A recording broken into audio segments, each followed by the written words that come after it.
Quand on a lancé Internet, on a lancé les réseaux sociaux, on n'a donné aucun mode d'emploi.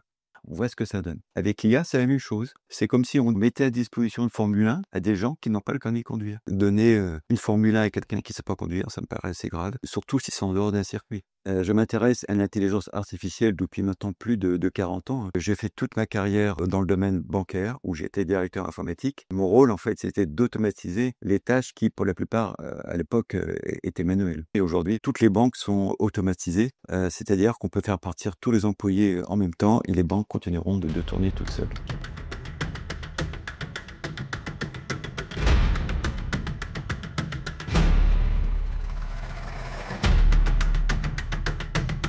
Alors, le développement de l'IA, il y a à la fois une fascination parce qu'en fait, l'IA avance toujours plus vite que ce qu'on prévoit. On se demande jusqu'où elle peut aller. Et puis, une certaine inquiétude puisque, bon, ce n'est pas du tout l'inquiétude, ce n'est pas du tout le mythe de Frankenstein où la créature se retourne contre son créateur. C'est pas du tout ça. C'est plutôt tous les changements sociétaux que l'IA peut occasionner parmi nous tous. Alors, l'IA générative, bon, l'IA déjà, je m'y suis intéressé depuis mes études et j'ai suivi presque plus que quotidiennement toutes les évolutions de l'IA. Et la grande révolution, c'est dans les années 2010 avec le deep learning qui a donné l'IA générative. Le deep learning s'est développé surtout avec la puissance des machines qu'on n'avait pas avant. Et en fait, qu'est-ce que c'est que l'IA générative qui s'appuie sur le deep learning? C'est comme un bébé qui apprend. Il apprend tous les jours et jusqu'au jour où le bébé arrive à un moment donné à vous dépasser. Et en fait, ce qui est intéressant de voir, c'est jusqu'où l'IA pourra nous dépasser. Alors l'objectif de ce livre, c'est quand même de faire prendre la mesure de ce qui se passe aujourd'hui, très modestement, parce que je crois que personne n'a idée aujourd'hui de ce qui va se passer exactement. C'est comme un puzzle qui s'assemble, c'est ce que j'ai voulu montrer dans mon livre, et chacun, dans sa besace, apporte une petite pièce du puzzle. Alors toujours pour des bonnes raisons, hein, c'est toujours pour résoudre un problème donné, mais on ne sait pas ce que ça va donner au final. C'est un peu comme un tableau impressionniste, il faudrait se reculer pour avoir la vision du paysage qui est en train de s'assembler, mais justement, on manque de recul sur le sujet. Et en fait, j'ai voulu montrer que par des petits assemblages, des petites pièces du puzzle qui s'assemblent, un paysage s'assemble, mais on ne sait pas exactement comment sera ce paysage. Alors, à l'origine, j'ai écrit un roman qui, pour l'instant, n'a pas trouvé preneur. Et j'ai eu l'idée, en fait, de développer des thématiques que j'avais utilisées dans mon roman. Et en fait, ça me permet de multiplier les points de vue, de multiplier les personnages et les situations, ce qui permet aussi de passer beaucoup plus de messages. Donc j'ai trouvé cette formule intéressante. Et puis aussi, j'ai une admiration pour le grand auteur américain Isaac Asimov, qui a écrit beaucoup de nouvelles, beaucoup de romans sur la problématique des robots. Et j'ai trouvé que c'était intéressant d'agir comme ça. Et puis je ne voulais pas faire un essai, parce que des essais, il y en a d'excellents déjà sur l'intelligence artificielle, donc je n'ai pas voulu faire un essai de plus. C'est avant tout une anticipation. J'aime bien la formule de l'anticipation. L'anticipation, c'est partir d'une situation actuelle avec tous ces ingrédients et puis se projeter, extrapoler vers le futur pour voir comment peut devenir la société. Alors évidemment, souvent en utilisant la caricature, parce que en fait, on essaie de pousser le bouchon un peu plus loin pour voir exactement ce que ça va donner. Et ça permet, à mon avis, de faire réfléchir.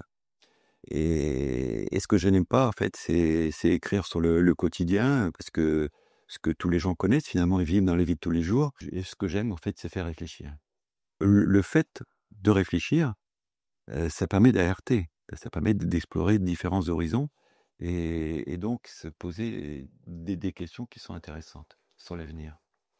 Ces frontières, je pense qu'elles deviennent de plus en plus poreuses. Et d'une part, parce qu'il n'existe pas aujourd'hui d'intelligence artificielle qui soit omnisciente, mais dans un domaine donné, une IA arrive très vite à surpasser l'homme, après beaucoup d'entraînement. Donc ça, c'est un premier aspect. Et puis deuxièmement, c'est sur les sentiments. On arrive très bien à faire simuler des sentiments à une IA. D'ailleurs, les humains savent le faire. Les humains savent Simuler la colère, simuler l'empathie, simuler la politesse, ça veut pas dire qu'il éprouve de la colère ou de l'empathie. Et une IA saurait très bien le faire. Donc, les frontières entre l'IA et l'humain aussi deviennent de ce fait assez floues. Ben, je crois en fait que le souci de perfection qui anime nos sociétés, c'est un des problèmes majeurs. Aujourd'hui, on n'a plus droit à l'erreur. Il y a pour un mot déplacé, pour un mauvais geste, une mauvaise action, aussitôt ce sont des levées de boucliers, ce sont des collectifs, ce sont des pétitions. Ça veut dire que l'erreur individuelle n'est plus admissible. Alors la conséquence de ça, c'est que on ne veut plus prendre de décisions individuelles. On multiplie les instances collégiales, on multiplie les comités de décision. Et c'est ce qu'on voit d'ailleurs dans les sociétés et qui alimente ce qu'on appelle la réunionite. Donc ce souci de perfection, à mon avis, est pour moi un danger, parce que l'erreur fait partie de la nature humaine. L'IA générative s'appuie sur le concept des réseaux neuronaux. Qu'est-ce que c'est que les réseaux neuronaux? C'est un ensemble de programmes. Les réseaux neuronaux, ce ne sont pas du hardware, ce sont des programmes et qui essaient de simuler le fonctionnement du cerveau. À titre personnel, j'utilise ChatGPT, donc c'est une IA générative, pour réaliser des petits programmes en basique. C'est un langage basique, c'est un langage que je connaissais lors de mes études, mais que j'ai oublié, que j'ai pas envie de réapprendre. Donc j'explique à ChatGPT ce que je veux, et ChatGPT le fait très bien. Il me réalise des petits programmes. Pourquoi une IA générative ne serait pas capable de réaliser des programmes utilisant les réseaux neuronaux? Je pense que c'est possible. Alors peut-être pas encore maintenant, un manque d'entraînement, mais je pense que dans l'avenir, et à mon avis, un bref avenir, c'est tout à fait possible. Je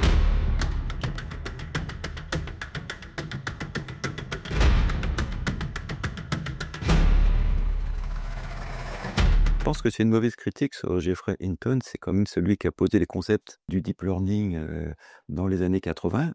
Il a eu comme élève Yann LeCun, c'est celui qui a popularisé le deep learning dans les années 2010 grâce à la puissance des machines. Non, je pense que Geoffrey Hinton, il est comme nous tous.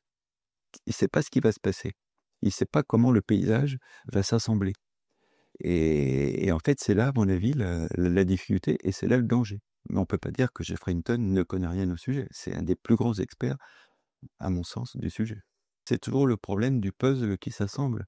Hein, on peut avoir une idée sur une pièce du puzzle, sur quelques pièces du puzzle, mais on n'a pas du tout d'idée sur le paysage qui s'assemble. Et c'est ça le problème. Et les meilleurs spécialistes au monde de l'intelligence artificielle ne savent pas aujourd'hui ce qui va se passer.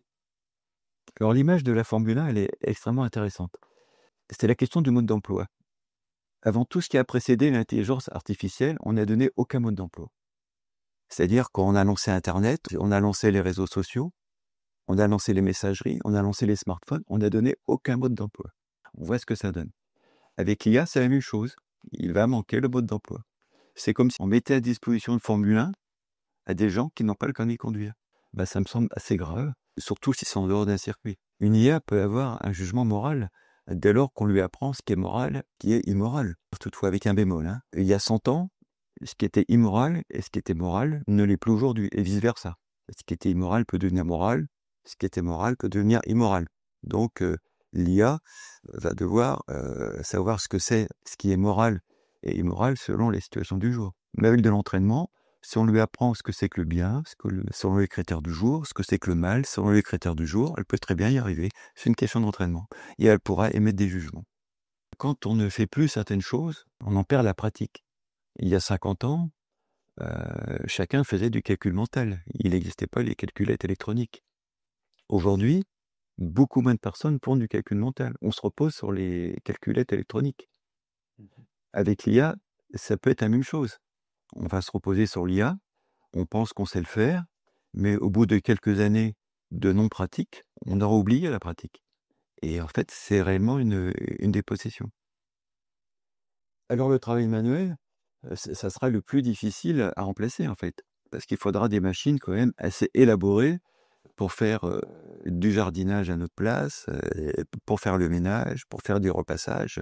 Ça sera beaucoup plus difficile que pour remplacer l'homme dans des tâches intellectuelles. Les tâches intellectuelles, on est dans le domaine de l'immatériel. ça sera beaucoup plus facile. Et c'est beaucoup plus facile aujourd'hui déjà. C'est beaucoup plus facile que les tâches manuelles. Ça peut aussi redonner du sens au travail manuel, qui a quand même été fortement dévalorisé sur les dernières décennies. Alors, la question de l'authenticité de l'art, elle existe déjà, parmi les humains. Qu'est-ce qu'un artiste finalement? Un artiste ne part jamais de rien. Il part de tout ce qui l'a précédé. Il s'inspire des artistes avant lui.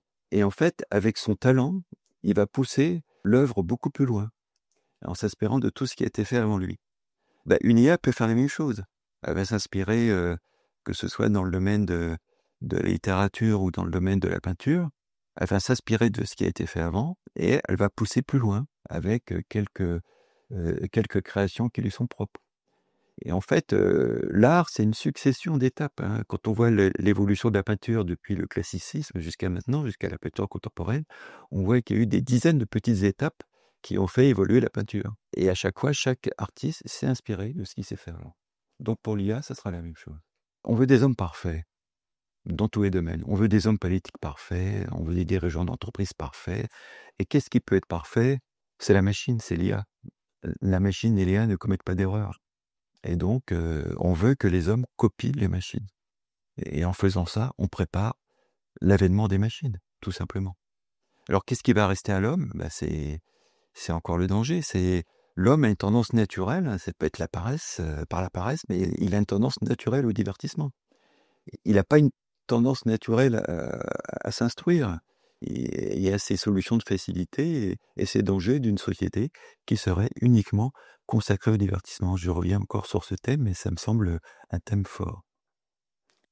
C'est comme toutes les inventions. Toujours le côté pile, le côté face. Ce qu'il faut, c'est se prémunir. On ne peut pas l'empêcher, hein. Le coup est parti, on ne peut pas l'empêcher. Donc il faut se prémunir, avoir des pare-feux. Les modes d'emploi, on en parle assez peu, mais on n'a toujours pas les modes d'emploi. Et puis, se donner le temps de la réflexion pour dire, si les IA font à notre place, qu'est-ce qu'on va faire nous? Qu'est-ce qu'on va faire nous? Qu'est-ce qu'on pourrait faire d'intelligent? Et c'est vraiment la grande question finale, c'est qu'est-ce qu'on peut faire nous, à titre intelligent, mais en utilisant l'intelligence humaine pour répondre à ça?